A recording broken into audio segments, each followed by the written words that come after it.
Certainly.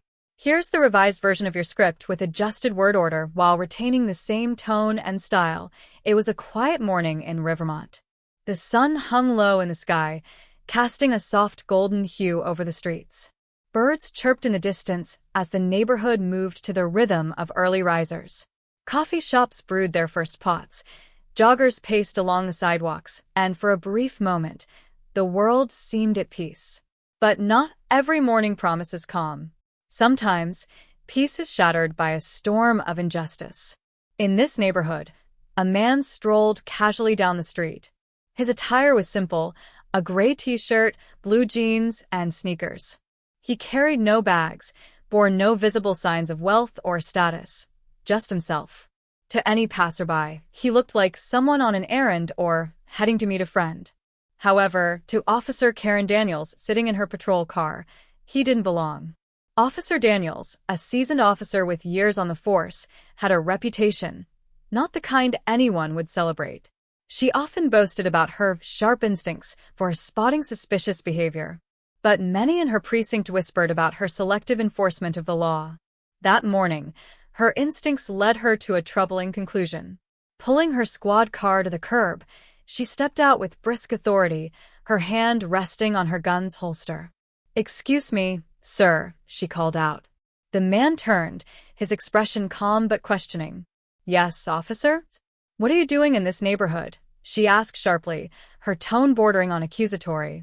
"I live here," he replied, gesturing toward a nearby row of houses. Her eyes narrowed.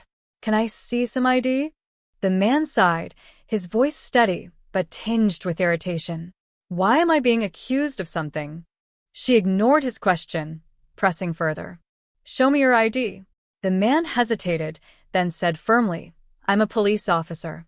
I'm on duty, undercover." It should have ended there. Any reasonable person would have taken a moment to verify his claim. But Officer Daniels didn't. "Undercover," she scoffed, eyeing his attire. "Dressed like that? Do you think I'm stupid?"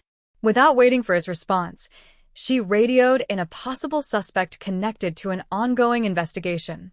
Moments later, backup arrived, 2 more officers stepping out of their cars, tension evident in their stance.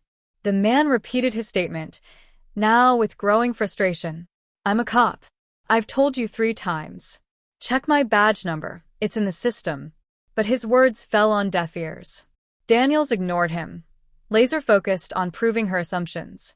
She accused him of money laundering, claiming he fit the description of a suspect in a recent case. The absurdity of the accusation hung in the air, unchallenged, as the man was handcuffed and pushed into the back of a squad car. He looked around the neighborhood. People stood at their windows, some peeking from behind curtains, others standing on porches. They watched, but no one intervened. No one spoke up. He called out for help, his voice cutting through the quiet street. "I am a police officer. Someone call my precinct. This is wrong." His cries were met with silence. Onlookers turned away, retreating into the safety of their homes. Hours later, he sat in a holding cell, humiliated, his dignity stripped away. Around him, officers smirked or avoided his gaze altogether. When the precinct captain arrived, everything changed. He immediately recognized the so-called suspect. This wasn't just any officer, it was Captain Eric Lewis, a veteran with over 2 decades on the force. Known for his leadership and fairness, Captain Lewis was in the middle of an undercover operation investigating corruption in the city's neighborhoods. The revelation hit the department like a thunderclap.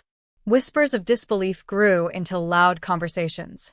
Officer Daniels, so confident in her actions, now stood pale and shaken as the truth unraveled.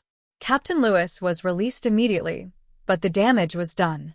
His dignity had been shredded, and the shame of the incident was etched into every interaction that followed. When the story broke publicly, outrage swept through the city. Protests erupted, demanding justice and accountability. Social media buzzed with hashtags like #JusticeForEric and #SayNoToRacism.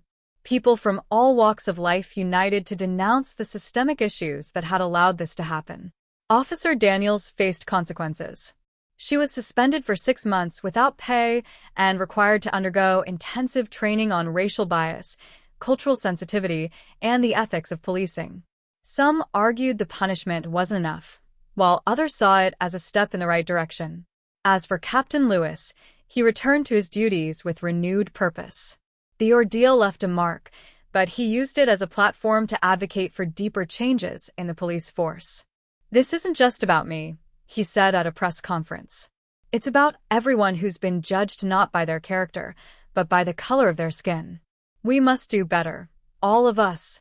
The calm morning in Rivermont had descended into chaos. But from that chaos came determination, a wave of people asking hard questions, challenging ingrained biases, and demanding transparency. The road to justice is long. But moments like these, moments of truth and reckoning, remind us why the fight matters. Racism, unchecked power, and silence in the face of injustice can only thrive if we let them. The next time you see someone treated unfairly, ask yourself, will I stand by or will I stand up? Change starts with us, all of us. If you've watched this far, let us know where you're watching from by leaving a comment with your country and a 100 points emoji. Like, share, and subscribe to be notified whenever we drop new videos. Let's keep the conversation going and never stop fighting for what's right.